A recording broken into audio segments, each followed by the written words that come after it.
Howdy everybody and welcome back to another last week's movement for the S&P 500. Now as you guys can see right here, within the past 5 days, we've actually ended the week at around 2.6% in the positive, but on Friday, well, we actually almost dropped around 1%. So let's take a deep dive into the S&P 500 heat map to see what we can learn. Alright guys, we are going to start off with the technology sector. Green pretty much all around except for IBM nonetheless, down 8.34% to $128.25. Overall guys, technology sector by far one of the best sectors right now. Microsoft, Apple, the mega caps gaining around 2.61 for Apple and 1.42 for Microsoft.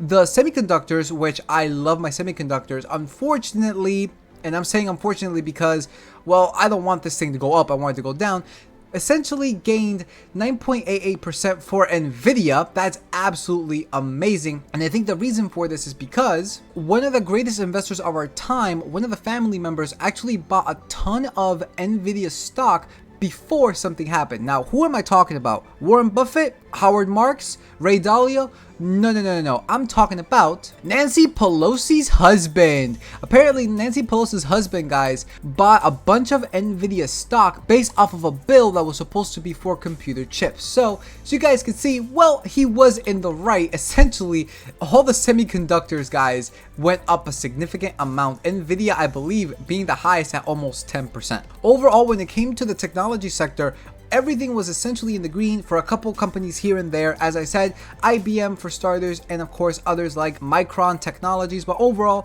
technology by far a really green sector. Now when it comes to the communications, we actually see a lot of red here, mainly in the telecom. So starting off guys with Google, well, they actually fell around 3.91% to a current share price of $108.36. However, Meta, which is Facebook by the way, gained 2.77%. Comcast gained 4.16, Disney gaining 7.9, going back above the $100 mark. A couple weeks ago, guys, they were at essentially at around like $90 or so, and Netflix by far gaining the most over here at a whopping 16.6%. Netflix had earnings this past week, and well, they actually did fairly good. They gave, I believe that they gave a very good guidance when it came to them, so that's essentially why their stock price has skyrocketed a whopping 16.57%. Now, in addition to Google, guys, the telecom services, Verizon, T-Mobile, and AT&T, and even Lumen Technologies all fell a significant amount, Verizon falling the most at 12.88%. I actually just put out a video on Verizon analyzing it.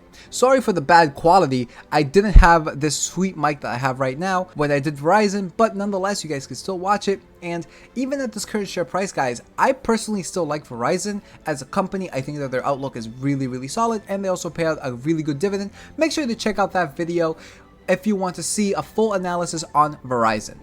But all in all, guys, when it came to the communication sector, aside from the telecom and Google, everything was pretty much in the green. Coming now to the consumer cyclicals, a whole lot of green. Starting, of course, with Amazon up 7.81%, Tesla 13.4%, Ford 7.91%, GM 5.48%. Essentially, guys, all of these are just very much in the green right here. We also got, unfortunately, I really do hate to see this, guys, I really do, Home Depot gaining 4.85% and Lowe's gaining 5.72%. Guys, Home Depot, it is finally above the $300 mark. I really do hope that you guys got in when it was sub 300. Unfortunately though, right now it's looking like it's a little bit expensive. We'll do an analysis on Home Depot in the future, but from previous analysis, yeah, this is right now expensive. And Lowe's, well, it's still seeming like it's pretty much undervalued still, but if you were able to have bought it at around like the 180 mark, that would have been even better valuation for this company. That's why I'm essentially fairly sad when it comes to seeing this in the green. Now, we do have a little bit of red here though when it came to AutoZone falling 3.04%, as well as Tractor Supply falling 4.09%. McDonald's falling as well 0.4%, and even guys, Domino's Pizza. Domino's had earnings, I believe, on Friday, and I didn't necessarily hear their earnings, but it is actually fairly surprising that they fell at 1.8% this week. We also have another red one, guys, over here, Pool Corporation, also falling at around 2.9%. But overall, when it came to the consumer cyclicals, everything was just pretty much in the green here. Now for the consumer defensives, well, we actually see a lot more red, surprisingly enough. Things like Coca-Cola, Pepsi, KDP, and Monster Beverage all falling essentially at around like the 1% or so. However, when it came to stores like Walmart, Costco, Target, Dollar General, and Dollar Tree, all of them were gaining a significant amount. However, Target definitely beat all of them by gaining 7.5%. Now, when it comes to this householding subsector, well, a lot of red here, except for EL gaining almost 6%, and this one over here, Newell Brands, gaining 6.26%. But companies like Procter & Gamble, Kimberly-Clark, Church & Dwight, and Colgate all lost at around 1.5% or so. Now the tobacco industry rebounding massively, PM gaining 6.38% and Altria Group gaining 2.62%. This is by far, guys, a really mixed bag because, well, the red ones were red, but the green ones were significantly more green than the red ones actually lost, right? So as it stands for this is leaning more towards the green rather than the red. Now coming, guys, to the financial sector, a whole lot of green over here, except for a couple companies here and there, right? When it came to the credit card services, well, Visa, MasterCard, American Express, PayPal, Capital One, and Synchrony Financial all gained. However, DFS, Discover Financial Services, lost almost 4% with a current share price, guys, of $100 on the dot. Now, when it came to the banks, guys, all of them gained as well. The biggest one right now being Wells Fargo gaining almost 5%, followed by, I believe, Citigroup gaining 3.86%. Guys, look at this Citigroup share price. It is at $52. Hopefully you guys bought when it was at like around like $45 or so. If you guys saw my analysis on Citigroup, well, they're still a pretty decent price to buy at even after this 3.86% jump.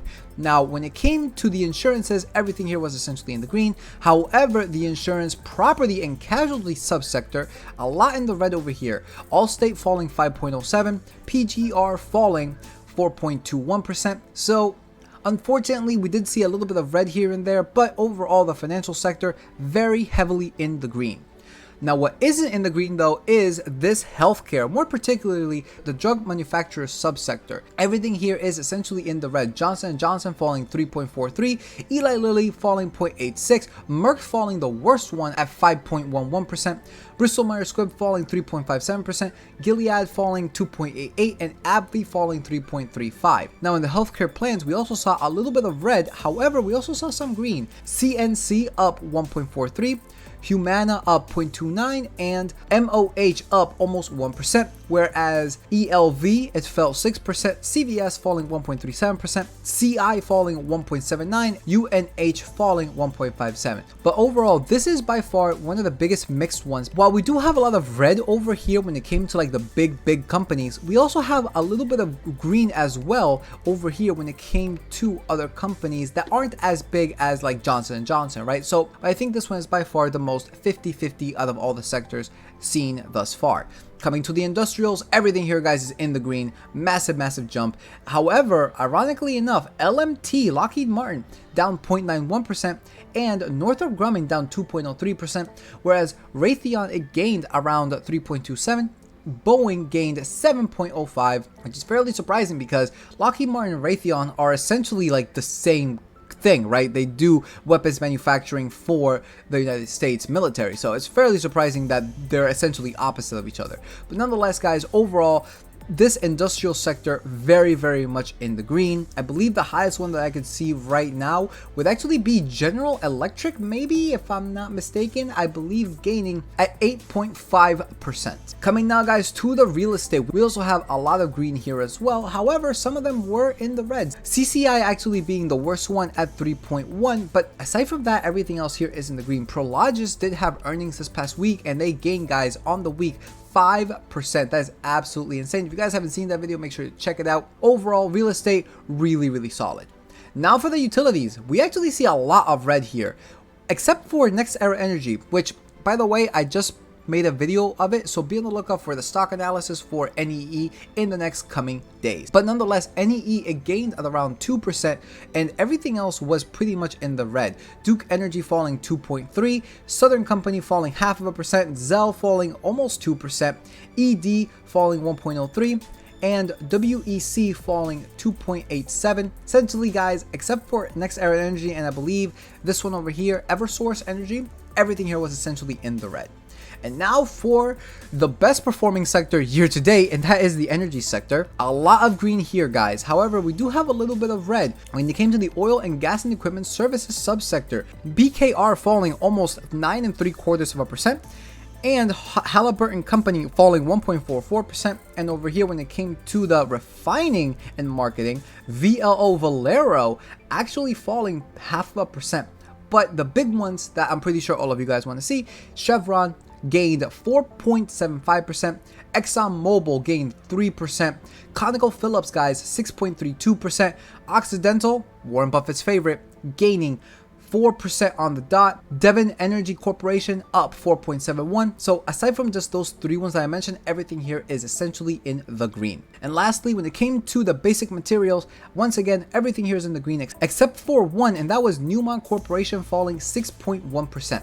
Overall, guys, when it comes to the SP 500 on the week performance, well, it was pretty much in the... There's definitely a lot more green than red, right? However, we are seeing a couple of trends that, well, inflation might be hitting, especially when it came to the consumer defensive. So we shall see where this leads, guys. But nonetheless, this is the performance for the S&P 500 for the week of July 17th. That pretty much does it for this video. Like if you like, comment, subscribe. It really does help here with the algorithm on YouTube. Hopefully you guys are enjoying this awesome quality from this new mic. Really glad I bought it. No regrets at all. Thank you so much. I appreciate everybody subscribing, everybody liking, and of course telling your friends and family. That pretty much does it for this video. So with that said, peace out, and I will see you all next time.